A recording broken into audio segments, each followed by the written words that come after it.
नतीजे में बाराकहू अठाल चौक पानी में डूब चुका है। इस्लामाबाद और रावलपिंडी में मूसलाधार बारिश के बाद नदी नालों में तुगयानी आ गई है। शदीद बारिश से इस्लामाबाद का इलाका बाराकहू अठाल चौक पानी में डूब चुका। पानी घरों और दुकानों में दाखिल हो गया। मुख्तलिफ मकामात पर कई गाड़ियां फंस गईं। इस्लामाबाद में मूसलाधार बारिश के बाद रावल डैम के स्पिलवेज खोल दिए गए। शदीद बारिश के बायस मारगला हिल्स पर ट्रेल 2, 3, 4 और 5 आज बंद रहेंगे, जबकि सैयदपुर गांव के अकब में वाक़ ट्रेल भी बंद रखने का ऐलान किया गया है। पंजाब के शहरों चीचावतनी, हाफिजाबाद, चिन्योट, गुजरात, कमालिया, कोटद्दू और गोजरा समेत मुख्तलिफ इलाकों में बारिश से नशेबी इलाके ज़ेरे आब आ चुके हैं। उधर पेशावर, शुमाली जनूबी वज़ीरिस्तान समेत पख्तूनख्वा के मुख्तलिफ इलाकों में भी बादल जमकर बरसे। डीआई खान में तूफानी हवाओं के साथ मूसलाधार बारिश हुई। छतें गिरने समेत मुख्तलिफ वाक़यात में 7 अफराद जान से गए और 40 जख्मी हो गए। याद रहे कि नेशनल डिजास्टर मैनेजमेंट अथॉरिटी ने 30 अगस्त तक मुल्क के बेशतर इलाकों में शदीद बारिशों का अलर्ट जारी कर दिया है।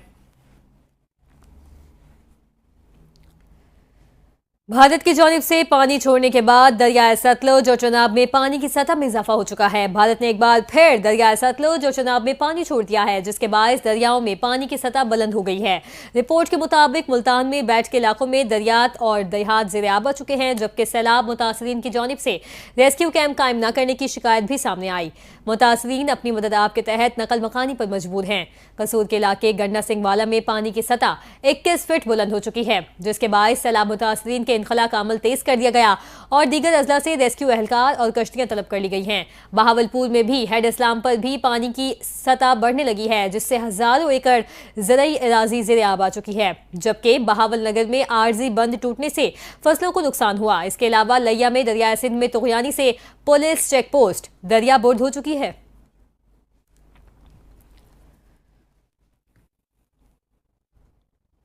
शहर कायद में मौसम का अहवाल आपको बताएं कि कराची में आज भी बूंदाबांदी और हल्की बारिश का इम्कान है। महकमा मौसमियात के मुताबिक आइंदा 24 घंटों के दौरान शहर का मतला अबर आलूद बहने का इम्कान है।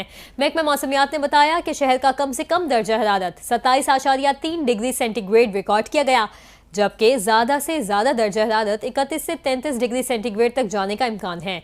शहर में हवा में नमी का तनासुब 88% रिकॉर्ड किया गया। इसके अलावा महकमा मौसमियात ने आज शहर के मुख्तलिफ इलाकों में बूंदाबांदी और हल्की बारिश का इम्कान जाहिर किया है। कराची में बारिशों के बायस समंदरी आलूदगी में इजाफा हो रहा है। वफाकी वजीर बराए बहरी उमूर जुनेद अनवार चौधरी ने बंदरगाहों की सफाई मुहिम की हिदायत करते हुए कहा कि सिर्फ सफाई नहीं, आलूदगी की रोकथाम भी जरूरी है। बहरी आलूदगी की रोकथाम के लिए मैरीन पोल्यूशन कंट्रोल बोर्ड फाल कर दिया गया। जुनेद अनवार चौधरी का कहना था कि मौसमियाती तब्दीली से मानसून बारिशें गैर यकीनी हो गई हैं। बारिश का गंदा पानी समंदर को आलूदा कर रहा है। सेवरेज ट्रीटमेंट प्लांट्स के मंसूबे जल्द मुकम्मल किए जाएंगे। उन्होंने मजीद कहा कि समंदरी आलूदगी शहरियों और माहौलियाती निज़ाम के लिए खतरा है। प्लास्टिक, तेल और कीमियाई अज्जा समंदरी ग़िज़ा को आलूदा कर रहे हैं, जिसके सबब माहीगीर बरादरी के रोजगार को शदीद खतरात लाहक हैं। वफाकी वजीर बराए बहरी उमूर का कहना है कि माहौलियाती तहफ़्फ़ुज़ के लिए सूबाई हुकूमत के साथ मिलकर काम करेंगे।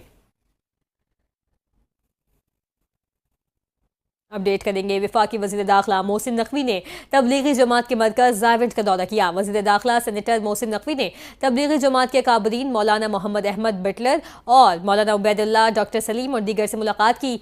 तबलीगी जमात के काबरीन ने मोहसिन नकवी को नवंबर में होने वाले आलमी तबलीगी इज्तिमा के इंतजामात से आगाह किया। वज़ीर दाखिला मोहसिन नकवी ने कहा कि दीन इस्लाम के लिए तबलीगी जमात के काबरीन की खिदमात को सराहते हैं। इस मौके पर वज़ीर दाखिला ने तबलीगी जमात के इज्तिमा और बैरून मुल्क से आने वाले वफूद के लिए हर मुमकिन ताउन फराहम करने की यकीन दहानी करवाई। मोहसिन नकवी ने कहा कि जहां भी वीज़े का मसला हुआ हम तरजीही बुनियादों पर हल करवाएंगे। तबलीगी इज्तिमा के लिए बैरून ममालिक से आने वाले वफूद हमारे मौज़िज़ मेहमान हैं। अब बात करें नायब वज़ीर आज़म के दौरे बांग्लादेश की, तो आपको बताएं कि नायब वज़ीर आज़म और वज़ीर ख़ारजा इसहाक डार के दौरे बांग्लादेश के दौरान दो तरफ़ा तिजारत, सरमायाकारी और इक़्तिसादी ताउन पर तफसीली बातचीत हुई है। ढाका में नायब वज़ीर आज़म और वज़ीर ख़ारजा की अहम तिजारती मुलाकातें हुई, जिसमें पाकिस्तान के वज़ीर तिजारत भी शरीक थे।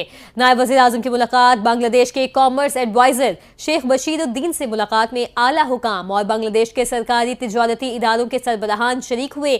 Governor Bangladesh bank executive chairman Bangladesh investment development authority, chairman trading corporation, chairman civil aviation authority और acting vice chairman export promotion bureau शरीक हुए। बांग्लादेश के सेक्रेटरीज कॉमर्स और aviation, chairman national board of revenue भी इस मौके पर मौजूद थे। यहाँ पर नाज़रीन को बताएं कि मुल्क में नए सूबों के क़याम के हवाले से बहस छिड़ गई है। मुआशी थिंक टैंक ने इंतजामी ढांचे के इस्लाहात के लिए नए सूबों के 3 मंजरनामे तजवीज़ कर दिए हैं।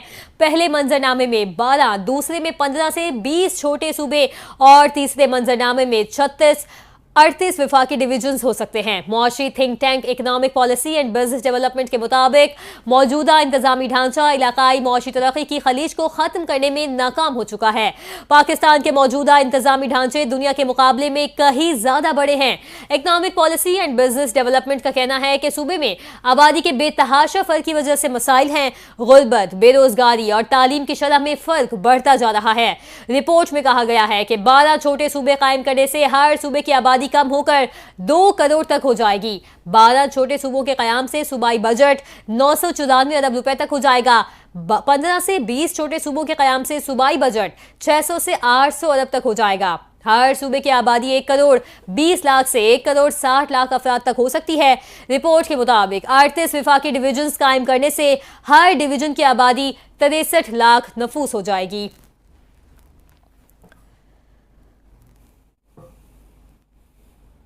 और अब खबर यह है कि चेयरमैन चन्नीसर टाउन फरहान गनी के खिलाफ इंसदादे दहशतगर्दी का मुकदमा दर्ज कर लिया गया। पीपल्स पार्टी रहनुमा सईद गनी के भाई फरहान गनी के खिलाफ मुकदमा सरकारी मुलाजिम हाफिज सुहेल के मुद्दत में दर्ज किया गया, जिसमें इंसदादे दहशतगर्दी, इक़दाम कत्ल और दीगर दफात शामिल की गई हैं। FIR के मतन में कहा गया कि मुद्दई के मुताबिक 22 अगस्त को शारा फैसल सर्विस रोड पर फाइबर केबल बिछाने का काम की निगरानी कर रहा था। 3 गाड़ियों में 20 से 25 अफराद आए, जिनमें फरहान गनी, कमर अहमद, शकील और दीगर शामिल थे। FIR के मुताबिक मुल्जिमान ने पूछा किसकी इजाजत से जमीन खोद रहे हो। बताया कि सरकारी काम है, तमाम इदारों की NOC से हो रहा है, मगर इन अफराद ने मुझ पर तशद्दुद किया, जान से मारने की नीयत से असलहा भी ताना। FIR के मुताबिक मुद्दई मुकदमा ने बताया कि उन्हें करीबी पेट्रोल पंप के कमरे में ले जाकर तशद्दुद किया और फिर पुलिस मोबाइल आ गई, उनसे छुड़वाकर थाने ले गई। दूसरी जानिब चेयरमैन चन्नीसर टाउन फरहान गनी ने दीगर 4 साथियों समेत फिरोजाबाद थाने पहुंचकर गिरफ्तारी दे दी है। सूबाई वजीर सईद गनी ने भाई फरहान गनी पर दर्ज मुकदमे पर रद्द अमल देते हुए कहा कि मेरे भाई का गुज़िश्ता रोज सुहेल नामी शख्स से झगड़ा हुआ था, आज ने उसने मुकदमा दर्ज करवाया जो उसका हक था। सईद गनी ने लिखा कि फरहान गनी समेत तमाम लोग अदालत में अपनी बेगुनाही साबित करेंगे। नाज़रीन, रबीउल अव्वल की आमद है। आपको बताएं कि पाकिस्तान में माह रबीउल अव्वल 1447 हिजरी का चांद देखने के लिए मरकजी ज़रूरत हिलाल कमेटी का इजलास आज बरोज़ इतवार कराची में होगा। इजलास की सदारत मरकजी ज़रूरत हिलाल कमेटी के चेयरमैन साहबजादा सैयद अबुल खबीर आज़ाद करेंगे। मरकजी इजलास कराची के महकमा मौसमियात के दफ्तर में मुनक़िद होगा। इजलास में ज़रूरत हिलाल कमेटी कराची के मकामी अरकान, वज़ारत मजहबी उमूर, महकमा सुपारको, महकमा मौसमियात और वज़ारत साइंस और टेक्नोलॉजी के नुमाइंदगान शरीक होंगे। चांद नजर आने या न आने का हतमी ऐलान कमेटी इजलास के बाद किया जाएगा। आवाम से भी अपील की गई है कि चांद नजर आने की सूरत में करीबी ज़िलाई कमेटी या मरकजी कमेटी को फौरी इतला दी जाए। याद रहे कि सऊदी अरब में पहले ही रबीउल अव्वल का चांद नजर आ चुका है और वहाँ यक्कुम रबीउल अव्वल 24 अगस्त को होगी। पाकिस्तान में चांद की रोयत की सूरत में यक्कुम रबीउल अव्वल इतवार 25 अगस्त को होने का इम्कान है।